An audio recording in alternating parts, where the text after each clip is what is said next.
getting my daughter to this manners event involved crying on both of our parts. Right? Come on, baby. Some screaming. She had lied to me and told me that they'd already done the event, so I never signed her up for it. So they didn't have a certificate for her. Oh my The whole gosh. thing was so stressful.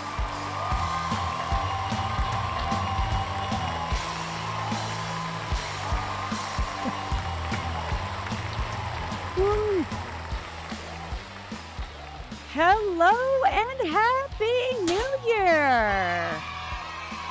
Woo!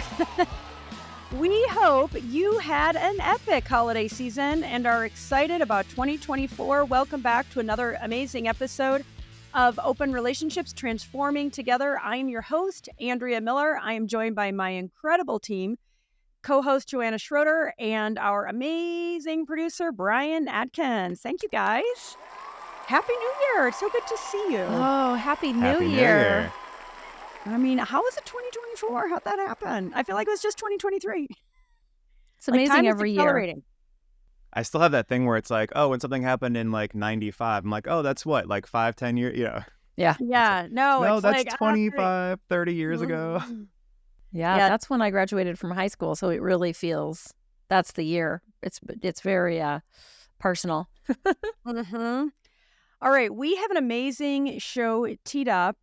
We are excited to kick off 2024 with confidence and joy. And for real, today's show can change your life in a really beautiful way. We're going to talk about our mega mission to curb comparison culture. And instead of making 2024 all about the trope, New Year, New You, right? We've all kind of heard that from the women's magazines and so forth. We at YourTango and Open Relationships are all about New Year, real you. You see that? We don't need a new you. You don't need a new you. What we need and what you need is a real you. We are all working so hard. And yes, I'm the first to say, I want to change. I want to be the best version of myself. And I'm working super hard at it. But I also know that what's core to me is wonderful, and I know that's the case for you too. And so YourTango, going back last year, I had this big epiphany around how comparing myself was dehumanizing myself. I had this big epiphany. I'm going to share the little anecdote in a moment, but I want to kind of give some context here. And I went back to the team and it's like, oh my God, is it just me? And my amazing team at YourTango said, no, my God, just us two. And so what we did is we created this really cool research around comparing, because it was like, is it just us? Like, are we hypersensitive? What's going on here? Haha, no. So back in September, we surveyed almost 1,000 people. And what we found, the data is bad. It is bad. And what do you mean the data is bad? The data is actually good, but what it's telling us is real bad about how we as a society are comparing ourselves and how it is fomenting such feelings of inadequacy. It's causing people to make really bad financial decisions. It's causing self-harm. I mean, oh my gosh, I'm going to read you some of the direct quotes that we got. Almost 700 people responded. They wrote in answers about what comparison culture means to them. And oh my God, it stopped me in my tracks. And we, in addition to that quantitative research, we talked to about a dozen experts who assured us this is normal. It's not going anywhere. So we are not here. Let me say up front, we are not here to say we're trying to stop comparing, because we know there is something natural and inherently human about comparing. But we also know in the last 10 years, as social media has really been on the ascent and becoming so prevalent in our lives, that it has also been this terrible magnifier of people comparing themselves. And so we here at YourTango, we've got a pledge, we've got a movement. We're so excited to tell you about it all. And again, we want you to say, holy crap, I'm listening. I'm going to internalize it, and I'm going to change my life, because we know that yes, competition can push us forward and help us achieve wonderful things, but we also know there's a really ugly underbelly that is dehumanizing and actually dangerous. Yeah, and I'll just second really quickly the fact that when we did see people's answers come through and us as members of the team looked at it, we were startled but not surprised. Yes. Because I think we knew inside this is what is happening. People are suffering and people are struggling and they don't know how to get out of that. And we don't really give people the tools to balance a healthy degree of comparison versus, or maybe even inspiration, with self-harming type of self-hate for not being good enough or pretty enough or a good enough mom or whatever all those things are. So to have that put in front of us, all of that. Yeah, and that hyper magnification that's occurred through social media. Social media has done some really wonderful things, but it has an ugly underbelly. So I agree, Joanna. Let me just rewind just for a moment. If people are like, what are you talking about? Comparison culture? I feel like it's just something worth pausing to say how we define it and how we think about it is a pervasive phenomenon whereby individuals regularly measure themselves, their achievements, their possessions, their bodies, their life circumstances against those of others. And here's the kicker. So often those comparisons are warped, right? Especially if you're thinking about Instagram, or you're taking that family, somebody took a family photo. Maybe it was the first time that family had been on a vacation in 20 years, right? But that photo makes it look like, oh my God, they're having the best time in the Grand Canyon or Disney or wherever. Or what I'm hearing from my friends is, oh yeah, the 15 minutes it took and the shouting that happened to get everybody lined up, right? And all the ugly outtakes and what it took to get there. And so what we have found in the survey, and as Joanna was saying, it's alarming, and it confirms our intuition about how insidious and destructive comparison culture is. And that's why we're calling for, we've got a keep it real movement that we're going to come back to. We've got a pledge that's super cool. And that's why we're urging people to get on board with us to make 2024 all about New Year, real you, in a way that's beautiful, affirming, right? And just something that's like, great, let's pull our defenses down a little bit. Let's pull the phoniness back a little bit so that we can go from comparison culture to connection culture, which is what the world needs. I mean, let's face it, there's a loneliness epidemic raging. There's a mental health crisis raging. We want people to see and be seen, and it can be scary. And so I'm going to share, let me just rewind a little bit too, and just share what tipped this off for me personally, and a couple of anecdotes. And then just, I know, Joanna, you've got some great stories and advice. And again, our goal isn't to say quit comparing, but it's to appreciate just how pervasive this is and what we can do as moms, dads, sisters, friends, individuals to manage it in a way that it becomes healthy rather than destructive.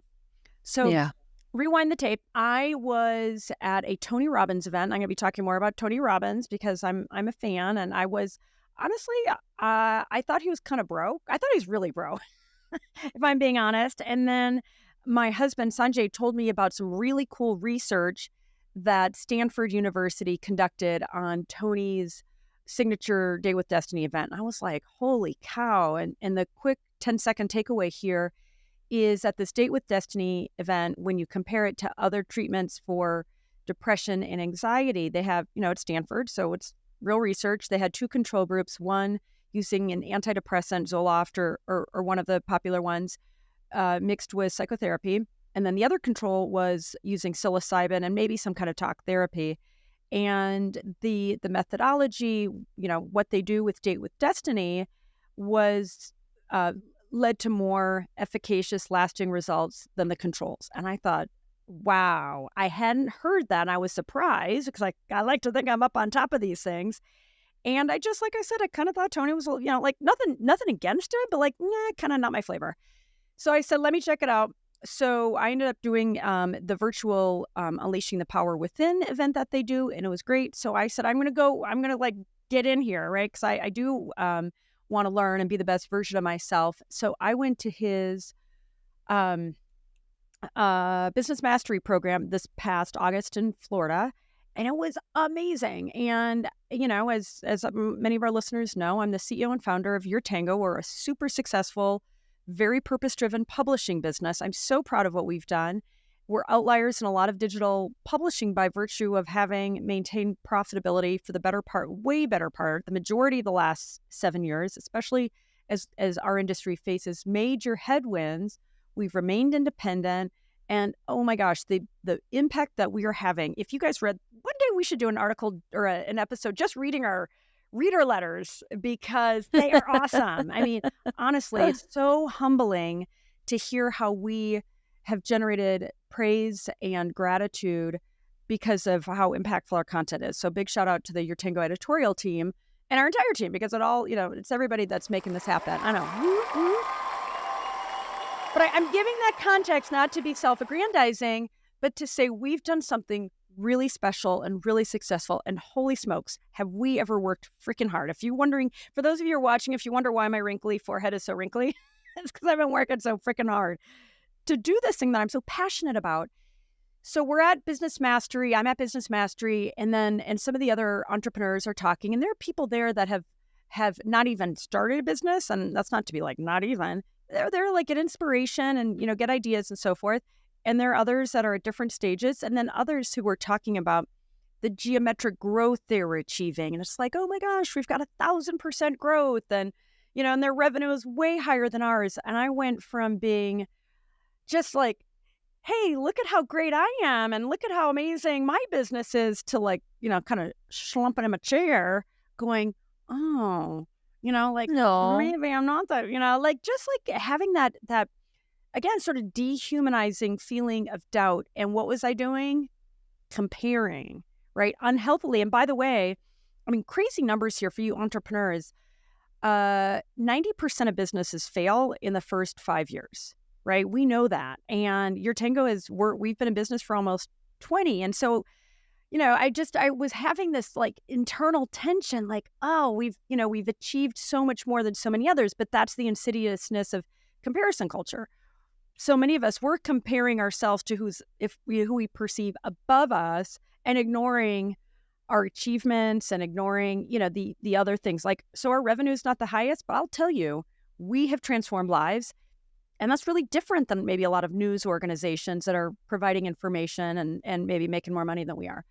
And obviously, making money is just one metric of success. And so I got on the airplane excited because I'd learned a lot. I felt really pumped up, but I also just felt this kind of hangover, icky feeling that I'd compared what we had done and what I was so passionate about in a way that didn't serve me. And that's what enabled, I just sat down, I quickly wrote an essay, which we have on YourTango. We'll put it in the show notes, about my experience that motivated this whole thing back to my team, saying, okay, is it just me? Am I like the only idiot that's dehumanizing myself by comparing? And that's when my amazing team was like, oh my gosh.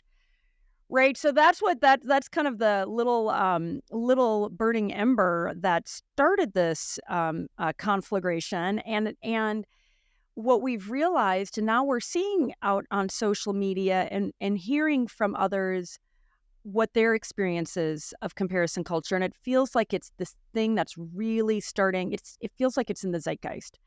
Right. And our goal is just to say, we want to educate people and ultimately empower them. It kind of reminds me, I love the parable of the two baby fish in the, swimming in the water. Two baby fish are swimming in the water, and the older fish swims by and says, how's the water, boys? And they go, what water?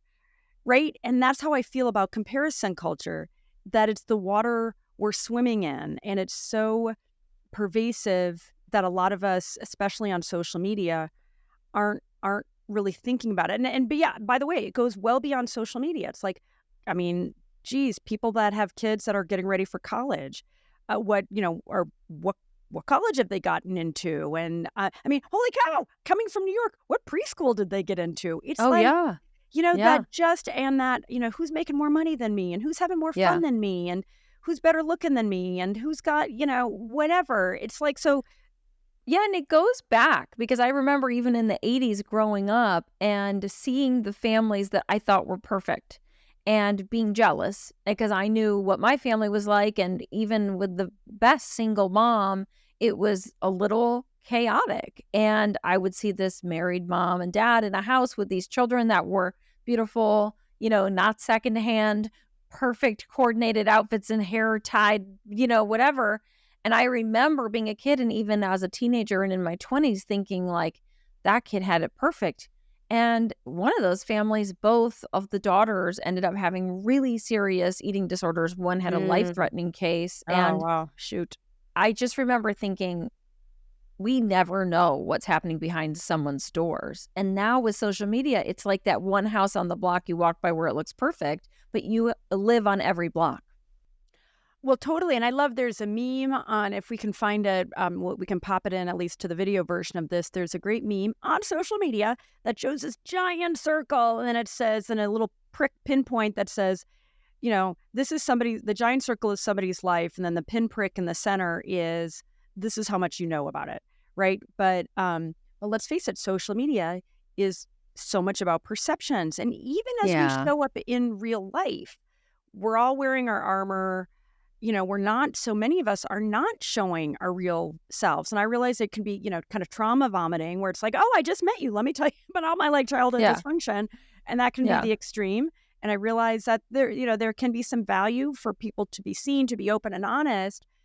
But what feels really good and exciting in this work we're doing is to give people permission to keep it real. So let me just talk about that. So we're going to read a little pledge. It's short, and we're going to have a link here. Actually, we have a link here. So in the show notes, you can, it's on change.org. We're asking people to sign this pledge and, just as sort of a little extra, belt with the suspenders to say, you know what, I want to do my part as somebody that's active on social media to keep it real. And we'll talk about a couple of examples.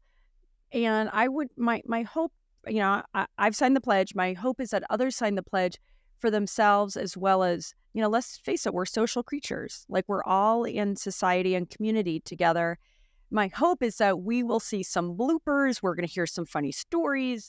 We're going to feel like a collective, it's not just me that's working so hard to keep the pretense. It's not just me that's working so hard to, like you say, Joanna, to exhibit a perception of my life that is, it's one facet, right? And we also want people to share their joys and the beauty. Like, we're not over here just saying, show us the uncomfortable stuff, show us both, right? And so I'll share a quick anecdote. It reminded me, I took my son to see, we're big Chiefs fans. Woo, go Chiefs.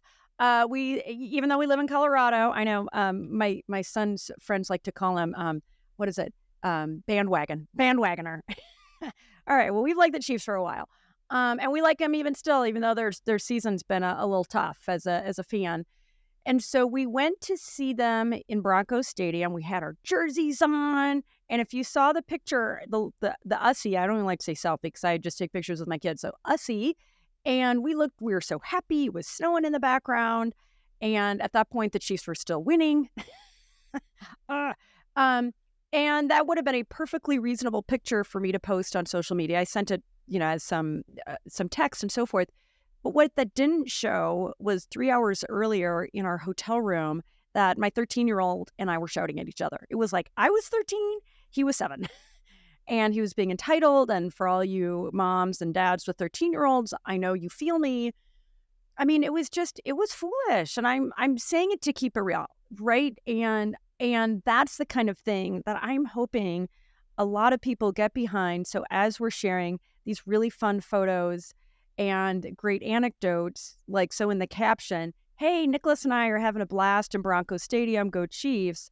Oh, by the way, 3 hours ago, I reverted into a stupid 13-year-old, just losing my patience with my kid, # keep it real.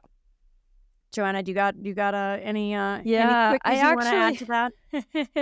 yes, Joanna's in like, fact, so many. Is there time for it yeah, I all? do. I have one that even includes visual aids, and producer Brian, I sent them to you on our Slack channel at work. They should be loaded. But I have this beautiful photo that was taken last night, and I'm going to give Brian a moment to find it Right. on Slack. It's because I've been thinking about this.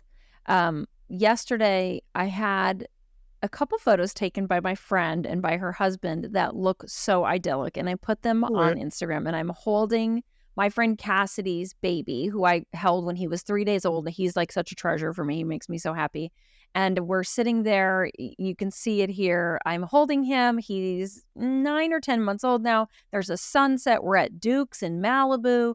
There's a beach. It's just a dream, right? It's like, and then there's me so happy holding him, and he looks mostly happy, and I'm laughing, and Cassidy caught me laughing. So it's like, wow. And there's Cassidy and me, and we're these little happy blonde moms. And, the sunset is perfect. Here's the reality.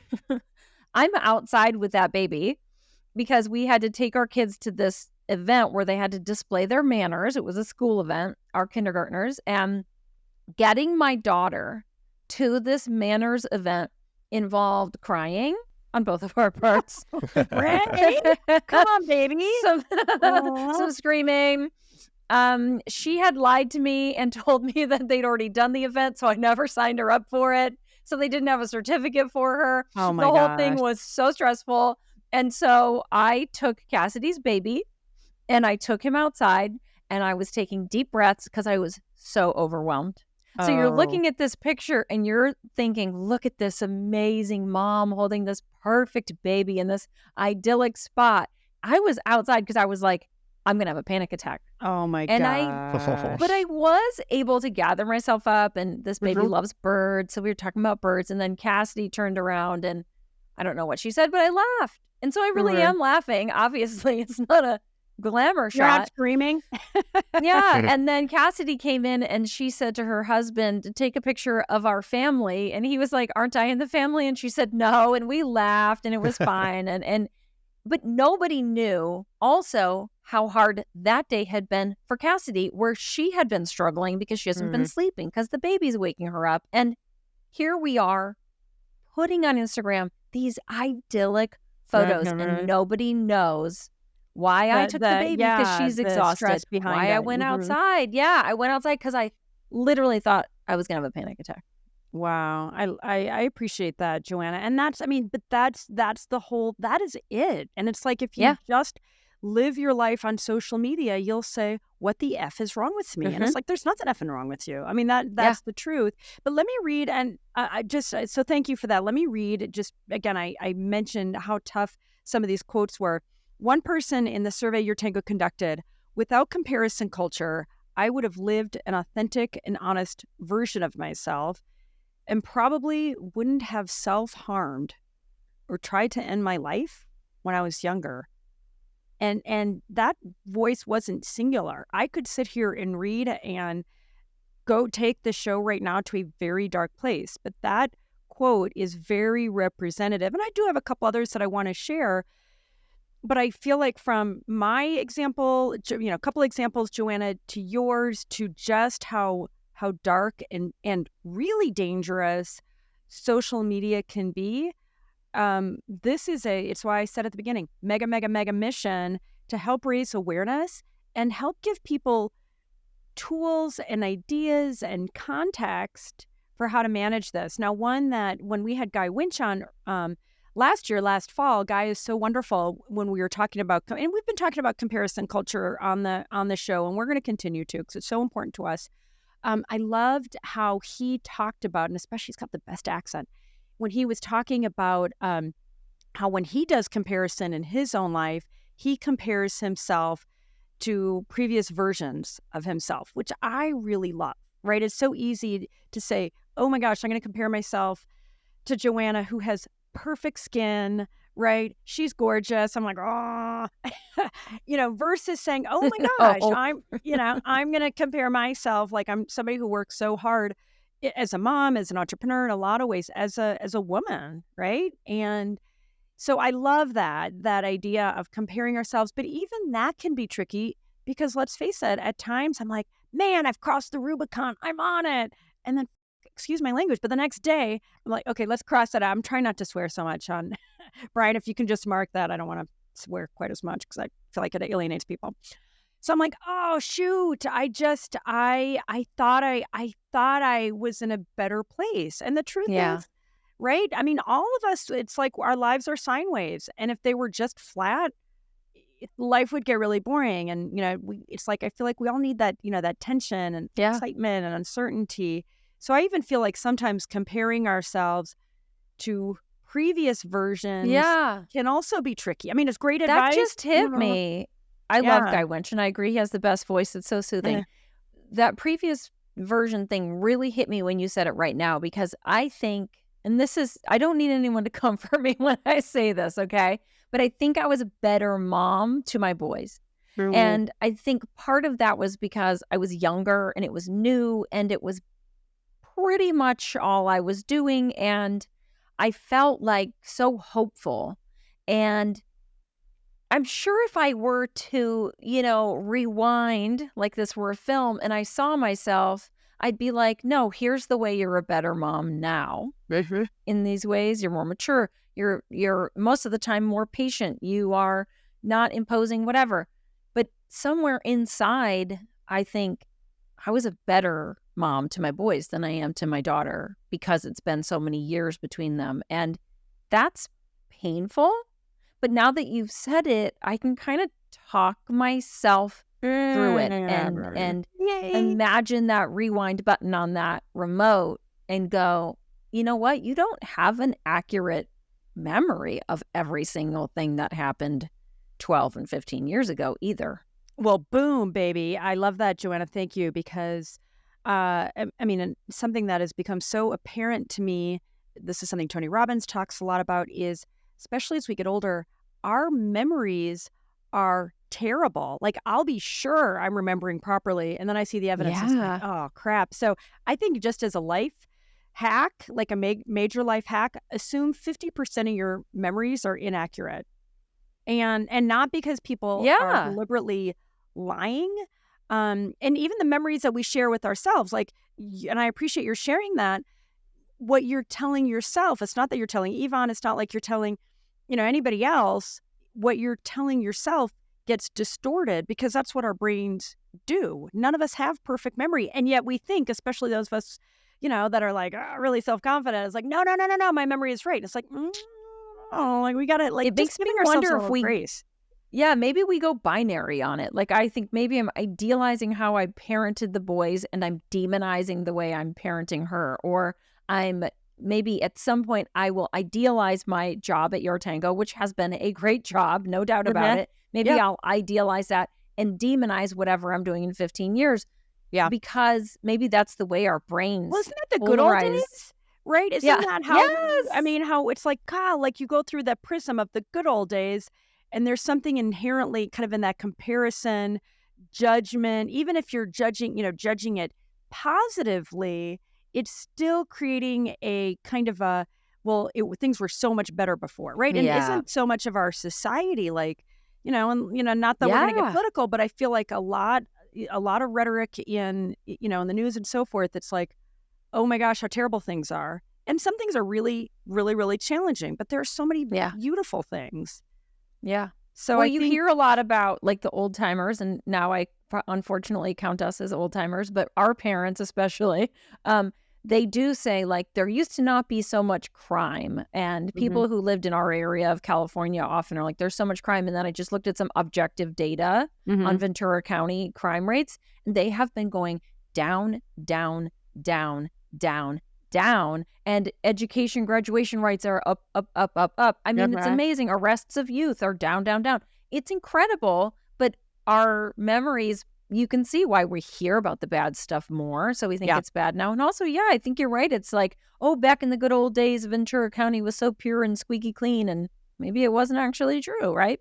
Yeah, no, there's definitely a prism that warps things, I think, individually and collectively. So let me share a few of our other stats that are arresting. What we found is 62% of people indicated that it is super or somewhat problematic. That comparison culture, I should say, is super or somewhat problematic in their lives. That's 3 out of 5 people, folks. And then even worse, almost 4 out of 5 people, 79% stated that it is that comparison culture is super or somewhat problematic in the lives of their kids or others they're close to. About 1 out of 5 claimed they compare themselves in unhealthy ways every day. And then just over half said the one thing they compare themselves to most, thanks for the visuals here, Brian, is compare themselves to others is in finance, right? So people are making these really dangerous choices out of comparing that are creating a shaky foundation for their financial future and their financial well-being. And, and it's coming from a place of, fear, I guess, like, and perceptions. Yeah. And just as we were talking about a little while ago with just how dangerous this can be at the extremes, I want to read a quote from this article that we wrote. Young people are suffering, and I think we can presume they may be even dying from comparison culture. Suicide is the second leading cause of death in the United States for ages 15 to 24, according to the National Alliance of Mental Illness. We know there is a strong correlation between comparison culture and mental health. 73% of survey respondents link comparison culture with depression and other mental health challenges, from dealing with body image issues and social status to grades and other markers of fitness and achievement. 60% reported that comparison culture leads them to feel inadequate. And then there was another big one, a couple. Did I read this one? Actually, 2 more quick stats because they're just compelling. 71% of respondents feel social media is the largest contributor to comparison culture. And 89%, almost 90%, feel the problem is worse, that comparison culture is worse compared to the last decade. And so again, social media can do wonderful things. Yeah. I'm not here to dunk on social media entirely, but it is, to me, an important call to action and raising awareness, because I feel like it's the water we swim in now as society. Yeah, it is. And I'll tell you, if you want to have a hopeful moment with social media, I heard an interview with a comedian who got a letter from someone, and he does very kind of dark, irreverent comedy. And I wish I could remember his name. We'll find it and we'll link to it. But he had a letter from a reader who said that she was planning on ending her life. And she found one of his comedy videos, and she watched like 10 of his comedy videos while she waited for her family to go to bed so she could end her life. And she laughed. And then she laughed again.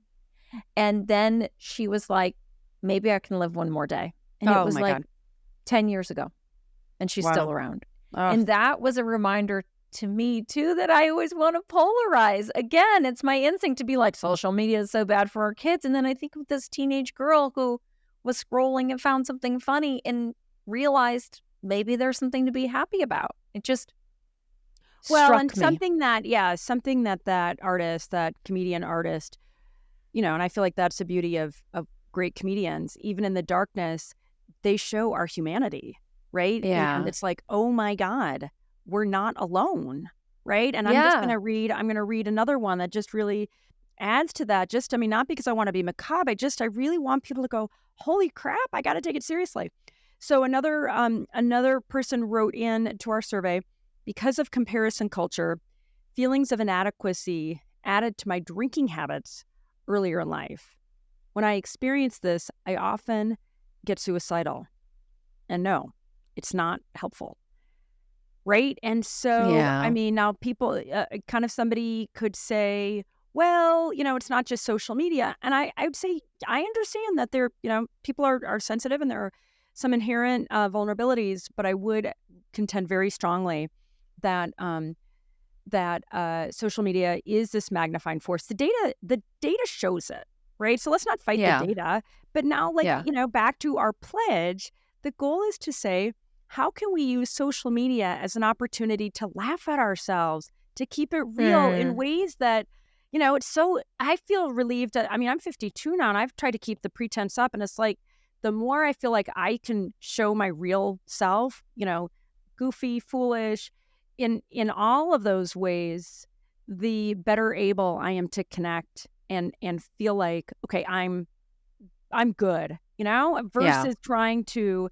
It's exhausting to keep a pretense and to keep some faux version of strength and perfection, And then the people who meet you in real life, when you do that, and I've met a few people like this, they don't know you. They don't recognize you. There's a parent that I have run into, and I didn't realize it was this Instagram influencer, because this parent portrays an image on social media that is so different than real life when the cameras are off. And my first instinct was to judge this parent for this. And then I was like, no. This is tragic. And we're all a little bit this way. But to not recognize this person who's very recognizable, their image is, and then to be like, wow, nobody knows this person. It really broke my heart and reminded me of like, listen, we don't have to show our worst moments all the time. There has to be some balance. Well, that's a good segue for the pledge. And that's so we're asking everybody to sign our New Year Real You, Keep It Real pledge. And I'm going to read it real quick. Don't go for a coffee. Keep listening. It's not too long, but it's so good. It's so good. And I'm just asking everybody to sign it. And, if you've got kids who are on social media and friends, sign it and share it and keep each other accountable. So starting this new year, I pledge to take a stand against the destructive, insidious problem of comparison culture on social media by committing to participate in YourTango's Keep It Real movement. From now until the end of 2024, I will make a genuine effort to be more honest and transparent with my social media post so that others do not needlessly suffer and feel inadequate due to what I have shared. Before posting, I vow to pause and think twice about depicting my life as perfect, like the lady you were chatting about, Joanna, and instead strive to do better in showing off the unfiltered version of my reality for the betterment of myself, my community, and the social platforms I use. I will try not to hide the truth behind Photoshop, super edited reels, perfectly posed photos. I will try to find other ways to #keep it real. When I have a super cool pic I'm excited to share, I'll be willing to say, a little like what you were talking about, Joanna, say that this is a 12th shot or share one or two of the outtakes. I will also be willing to share what happened behind the scenes in the caption, even if it means saying, we got this perfect shot because for 15 minutes I shouted at my kids to line up and smile. #keep it real. I will also continue to share my moments of joy, love, beauty, fun, and wonder with the intention of sparking joy and forging positive connections on social media. I know that having the strength and courage to be honest and real, and that sharing our authentic truths in all our glory, messiness, and imperfections will be healing, bringing us closer together, and can make social platforms wonderful places for genuine connection. I will commit to move from a culture of comparison and extremely curated perception to a culture of connection and authenticity. I pledge to #keep it real. So I'm going to give one of our amazing team members, Kayla Keegan, who wrote that with some input from others. But it's like, amen. I mean, let's free ourselves, right? Let's free ourselves by not having to keep up with the artifice and the pretense. Yeah. It's funny because I'm going to ask producer Brian, who is the Kelsey brother that has the big beard and the lovely wife? Oh, Jason. I'll tell you. Because he's an Eagle. And I know all about football. That was so sexist of me to presume that Brian knew about football and Andrea didn't. I'm going to call myself out. I'll be real. That was sexist. You just cheated up so I could look how smart I was. Like I'm a super cool football fan for all, good. Of the other football fans. Who am I? Well, so Jason Kelsey and his amazing wife, I've seen clips of their podcast, and it's so awesome. They actually have a branded content on TikTok right now of that's exactly that, with a holiday photo showing the shenanigans it took to get their family holiday photo. And I was like, I love this. And I do think that from what I've seen of their brand, their marriage is a little bit like that, where they've done a good job showing like she's annoyed with him, he doesn't understand her. Like there's this fun dynamic that at least represents some degree of reality. And I'm sure that they, like every other couple, has had terrible moments that they wouldn't share, nor should they. We all deserve our privacy. But to at least see that this super perfect athlete couple is not always perfect is refreshing. Well, I'm going to say this, Jason Kelsey, please sign our pledge. Get your wife, maybe get your brother, maybe his girlfriend. We'll take What's all that the girlfriend's all name? the Kelseys. Yeah, we'll take your mom. Who's that girlfriend? I don't who's that know. I've girlfriend? never heard of I'm her. I'm just going to shake it off for a little while. Yeah. But yeah, I mean, I love that. And that's the power. I'm so glad you brought up that example. Like, I mean, seriously, props to, even if he's an Eagle and he's, trying to beat my team. I mean, props for these people with power and celebrities and superstar athletes. They have disproportionate power, and they're giving permission implicitly for others to keep it real. And I realize if you're Jason Kelsey and super cool, that it's like there's a little bit of maybe a buffer or an insulation. It's easier. Yes, it's a privilege. In a lot of ways, it's easier, but it's like, you know what? It isn't so hard for those of us who aren't celebrities and superstars to do that for ourselves, for our family. And to your point, like the bloopers, they can be so funny. It's like, and freeing. Set ourselves free. Yes. It's like, so years ago, I did this campaign for Chevrolet where I was talking about, I don't even remember which car it was, but I had to stand on like a bluff and give this, I don't know, like a talk about Chevrolet for brand new content that I was writing. And yes, back in the day when you could really make good money talking about a brand and then you'd weave your own brand in. It took me 45 takes. Oh, because because I have I have a working memory deficiency. Brian has tried to work with me on setting up the technology here, and he's learned I literally can't remember what to do. I have to have a list. So they were like, you'll be fine, we'll have cue cards. It was so hard, and it was like again and again and again, and I wanted to cry.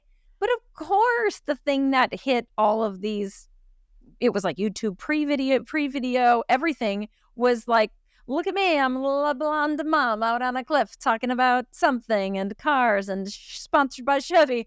Nobody knew. I was like, I'm never going to get this. I'm never going to get this right. Well, totally. And you could see how influencers, in fact, I want to share another anecdote, how influencers would look at that and go, oh, why am I not on a bluff talking about Chevy? And they have no idea because you've been working so hard for so long, Joanna, to get, and I mean, wow, props to you for getting these amazing stories that go viral, your articles in the New York Times, and you've got a book deal. Thank you. But holy cow, you've been busting your booty, as a mom, as an author for over 20 years, right? There's no overnight success.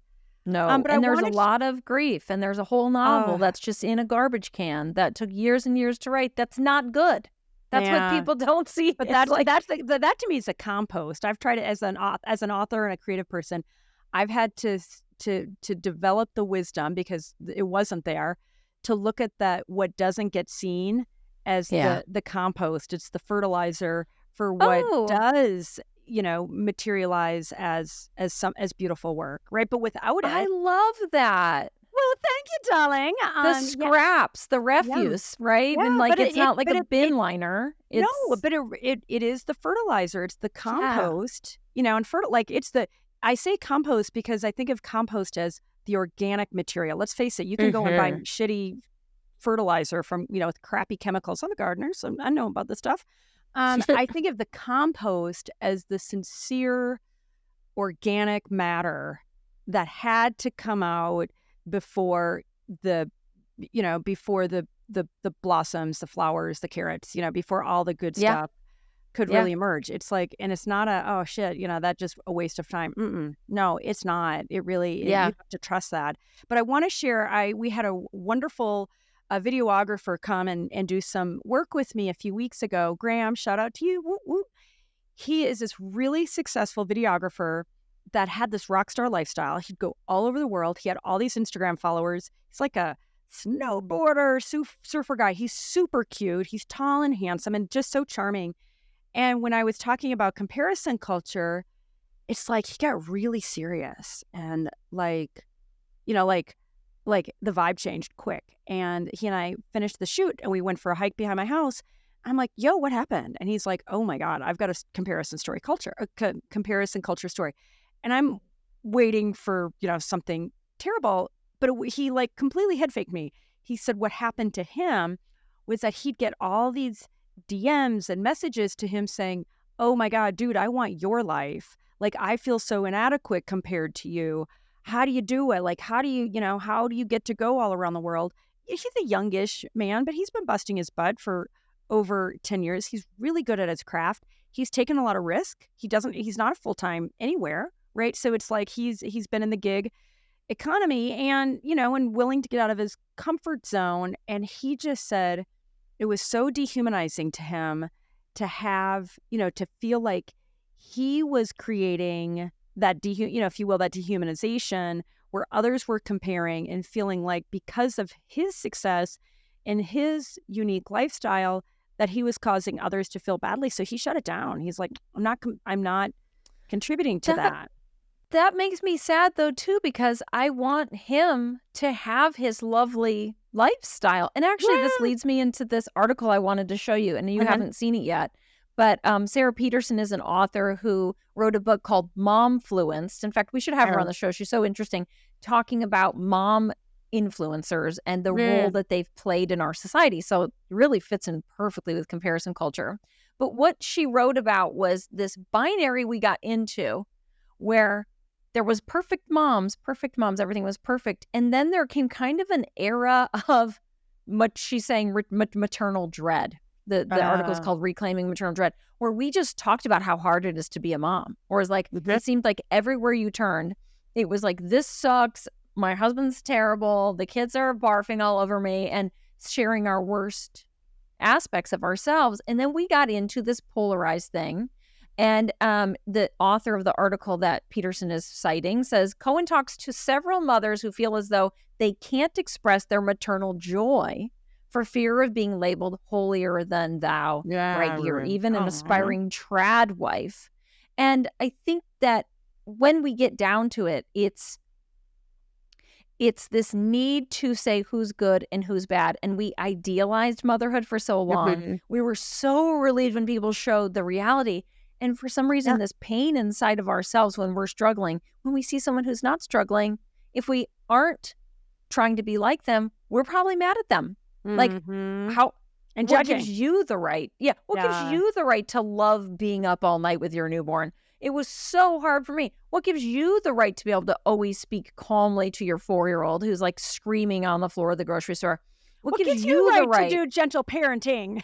Yes. Be a gentle parent. I can't do it. Why do you get to do it? And the reality is, every parent in general is really happy and struggling. Yeah. And making us choose, it's such a like, it's like that feminist binary. That binary, like it can be both, this holy intention to me is where wisdom and maturity reside, right? Yes. And this idea of being able to keep it real and say it is both. It's so like, to me as a mom, like, it's the greatest thing ever. I feel so blessed and privileged, and yet holy crap if my kids brought me to my knees. And like, what happens when we make, we have those influencers and they're the ones we see that are perfect. And there are still a lot of those. There's a lot of beautiful Utah moms who I do believe are very happy being moms. And I love their content sometimes. If that's making you feel bad, you also can sometimes drown yourself in the dread and then bring yourself down. Well, totally. Doom scrolling. I mean, when you think about, people, just even the use of social media in terms of doom scrolling and how we, social media ends up becoming, kind of this this filler in our lives. And it is going to, what we consume is going to a large extent influence. It's like, if we're hanging out with people that are grateful, like gratitude is contagious. If we're hanging out with people that are resentful, freaking resentfulness is contagious. And I think that's also why social media is this big magnifier. Yeah.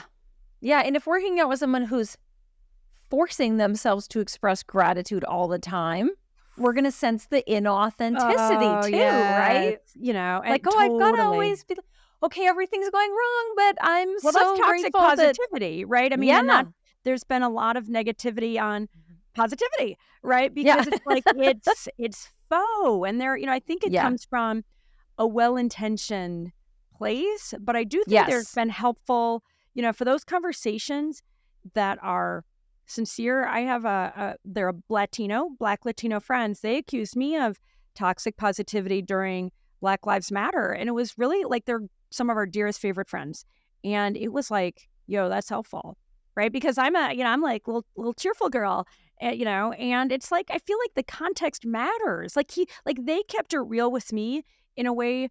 They didn't put me on the defense.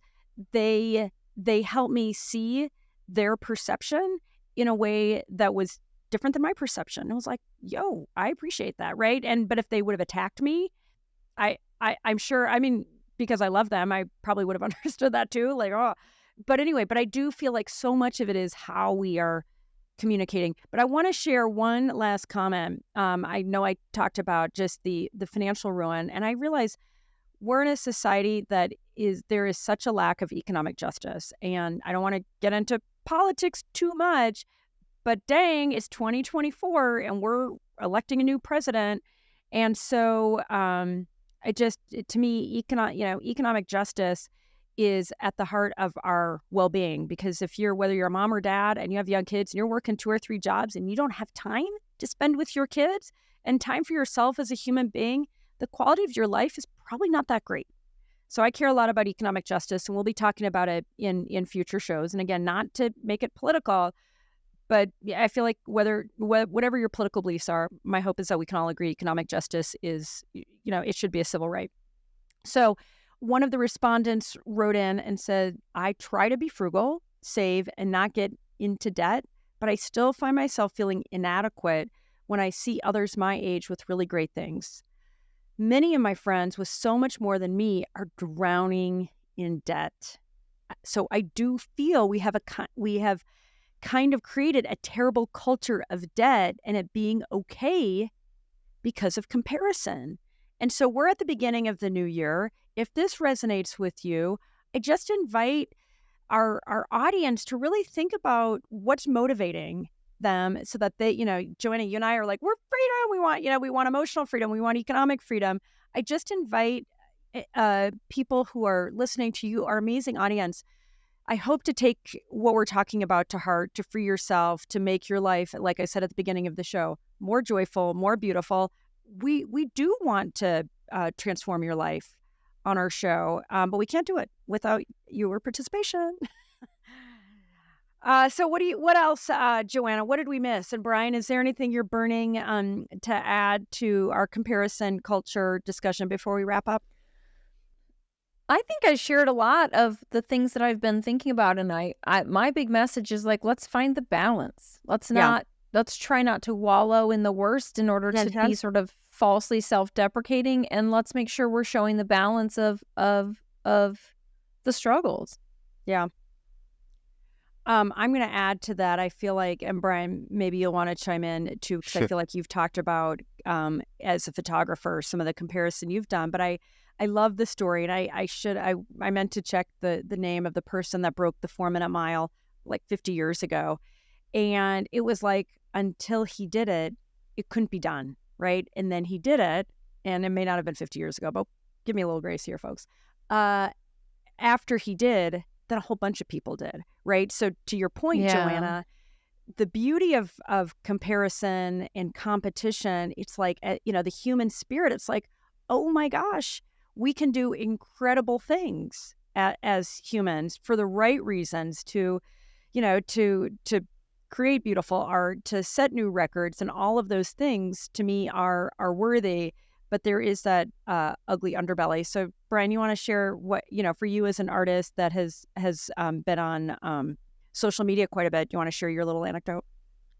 Yeah, I mean, that's like, it's so interesting how much this ties together with like so many things, just to the fact that we're always comparing ourselves. And I love, like you were saying earlier about Guy Winch, like we should just be comparing ourselves to ourselves, because like if I compare, my photography now to my photography 10 years ago, it's like, wow, like I've gotten so much better or whatever it is. And then, but you tend to like, especially in like fields that are really competitive, you see people that maybe you feel like aren't as good as you that are getting better opportunities or this or that, and you can get really jaded and not think about your own times where like you've totally lucked into a situation, you know what I mean? Like where like you've gotten to do some crazy shoot that you just because you met some guy somewhere, and it's like, yeah, you would be complaining about the same thing, or like, oh, that person's not that good, how'd they get, and it's like the world is weird, you know what I mean? And it's not fair. I mean, it's not always a meritocracy. Nothing is fair. And there's just this like with artists especially, like I don't remember who said it first, but like there is this idea that everyone shares their like highlight reels, but no one shares what's on the editing or like the cutting room floor. So like there's so many things that it took to get to this spot. Like even in the case of photography, right? Like you could sit there and take 1,000 photos of this one person or whatever it is, and 1 out of 1,000 ended up being good. But that's the only one you showed. It didn't show your 999 failures. Yeah, and so, not only, like, and not only 99 ways that it doesn't work, right? Yeah. Sorry, go ahead, Joanna.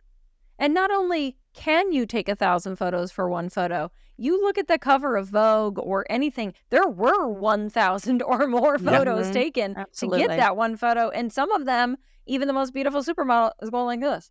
Yeah, her eyes are just how it is. Yeah, she's got 3 chins and she's...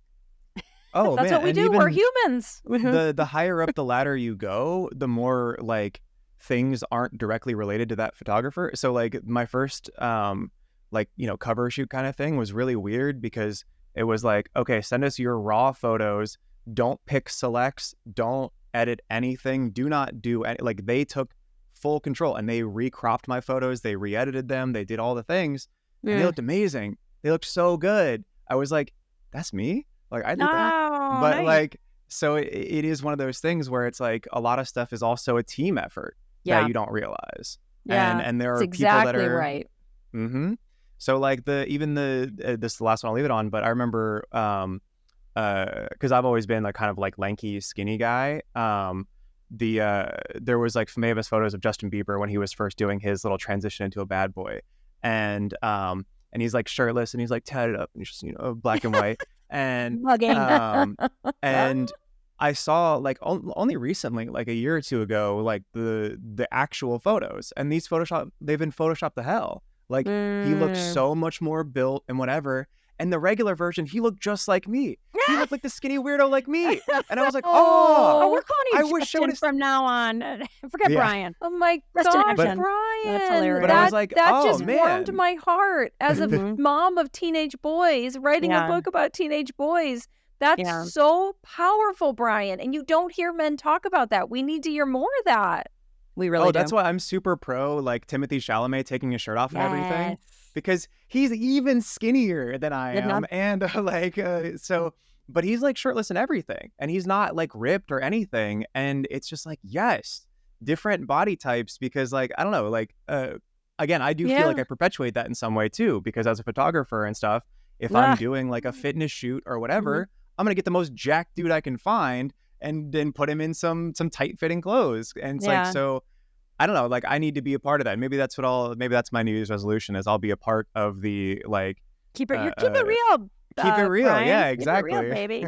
Yeah, no, I love that. All right, I'm gonna let us close up here with just a couple of hacks. So for those of us who face a comparison thing, right after we watch or listen to the show, one is from my dear friend Joanna. Joanna, I love what you shared. What you say to your boys, and maybe Ray too, baby Ray, when they're, maybe feeling a little blue about, better athletes or musicians or whatnot, where you say, it's just different, right?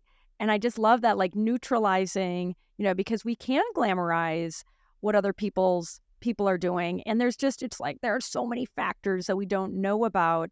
And, how much effort was put in. Yeah. Blah, blah, blah, blah. So I love that. I always say, we're doing something different, or you're doing something different, or I'm doing something different. It doesn't mean we're doing it It better, just is but a it might be reframing. different. Yeah, and Yeah. I just feel like it's such a great neutral reframing. So I love that hack. And then I love the one I'm going to give credit to one of my besties from high school, my friend Courtney, when she talks about like she'll see something, somebody really successful or whatever, she'll say, "That's for me." Right? Rather than being jealous, rather than putting that like, sort of scarcity mentality out, like a little bit of like, hey, come on, it's 2024 people. Let's manifest the most beautiful, abundant lives we can for ourselves. So I've tried to adopt that too, where it's like, oh, that trip, that experience. I'm not big into like Birkin bags or any of that crap. Like, forget it, I don't need it. But the experiences, and that, and it's like, oh, writing a best-selling book or whatever. That's for me. Like it changes the energy, right? And saying, Yeah. universe, that's for me. I'm saying yes to that. You know what I mean? Like to me, I'm like, oh, I love it. I like that you're saying that she can have it and you can have it rather than she doesn't deserve 100%. it, I do. It's like, I'd like to try to do that too. Yeah. There's room. I mean, we are in a bountiful universe. There is so much abundance and beauty for us all. So to me, it's just that energy of abundance and empowerment it's a choice, and it's a choice all of us have. And I feel especially passionate because that wasn't available to me before because I was ignorant, right? And as I've grown older and I've worked super hard to figure out how I can have the most beautiful, abundant life that I can share with other people, it's like, oh, you start to realize like there's enough abundance and beauty to go around. Okay, that is our show. Thank you for tuning in. We are so grateful to our audience. We sincerely love you. We are working so hard for you. We've got so much in store for you for 2024. So please join us. Please sign our Keep It Real pledge. It's New Year, Real You. And if you haven't been following us, please do. Please subscribe. Please like us. Write to us at openrelationships@yourtango.com and give us feedback in the comments. However you want to communicate with us, we are grateful and eager. We'll take the praise, but we really want your constructive advice. Tell us how we can make this show even more amazing for you. We are here because we want to serve you. Happy New Year! Happy New Year! Happy New Year. Oh, Brian, I like that dance.